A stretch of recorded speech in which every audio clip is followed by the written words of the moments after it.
கர்த்தருடைய நாமத்திற்கு மகிமையுண்டாகட்டும். இந்த வேளையில் கூட தியானிக்கும்படியாக பிலிப்பியருக்கு எழுதின நிருபம் 3ஆம் அதிகாரம் 8ஆம் வசனம்.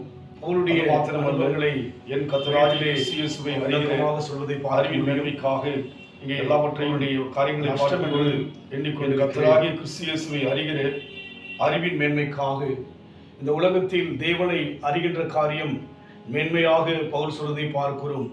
நம் வாழ்க்கையிலே அநேக மேன்மை என்று சொல்லி நாம் எண்ணுகின்ற எல்லா காரியங்களை விட தேவனை அறிகின்ற அந்த அறிவு, தேவனை அறிகின்ற அந்த காரியம் மேன்மை என்று சொல்லி பவுல் சொல்வது போல நம் வாழ்க்கையில் கூட நாம் தேவனை அறிகின்ற காரியத்தை மேன்மையாக எண்ணுகின்ற போது நம் வாழ்க்கையில் வருகின்ற எல்லாவற்றையும் பவுல் சொல்கிறார் நஷ்டம் என்று எண்ணுகிறேன் என்று சொல்லி எதையும் தன் வாழ்க்கையிலே அவர் மேன்மைக்கு ஈடாக எதையும் ஒரு பெரிதாய் எண்ணாதபடிக்கு அவையெல்லாம் நஷ்டம் வேண்டாம் என்று விளக்குவதை பார்க்க முடிகிறது.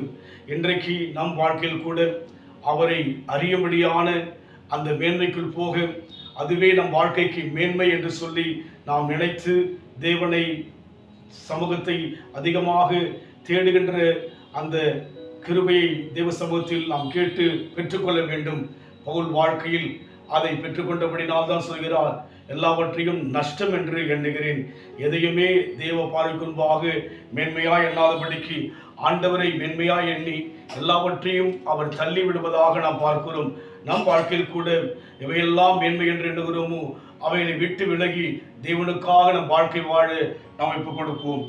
மனிதர் என்னை கைவிட்டாலும் மாமேசம் அழகே நாரிட்டாலும் ஐஸ்வர்யம் யாவும் அடிந்திட்டாலும் ஆகாதவர் என்று தள்ளிவிட்டாலும் இயேசு போதுமே போதுமே, இயேசு போதுமே போதுமே, எந்த நாளிலுமே என் நிலையிலுமே எந்த வாழ்வினிலே இயேசு போதுமே.